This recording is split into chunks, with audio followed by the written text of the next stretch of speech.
बहुत समय पहले एक राजा के पास एक बुद्धिमान तोता था। वह तोता बातूनी था और हर रोज राजा को नए ज्ञान और सलाह दिया करता था। एक दिन राजा ने सोचा, क्या ये तोता सच में इतना बुद्धिमान है या ये सिर्फ नकल करता है। राजा ने तोते की परीक्षा लेने का फैसला किया। उसने अपने सेनापति से कहा, तोते को एक सुनसान जंगल में छोड़ दो। अगर यह वापस महल आ गया तो मैं इसे असली ज्ञानी मान लूंगा। सेनापति ने वैसा ही किया। तोते को जंगल में छोड़ दिया गया। तोता पहले घबरा गया, लेकिन फिर उसने सोचा, मुझे राजा को साबित करना होगा कि मैं सिर्फ एक तोता नहीं बल्कि बुद्धिमान भी हूँ। जंगल में उसने दूसरे पक्षियों और जानवरों से दोस्ती की और उनकी मदद ली। उसने चिड़िया से रास्ता पूछा, बंदर से फल लिया और हिरण से सुरक्षा के लिए छुपने का स्थान। कुछ ही दिनों में तोता महल लौट आया।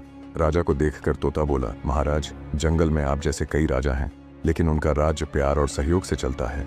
राजा हैरान रह गया और पूछा, ये बात तुम्हें कैसे पता चली?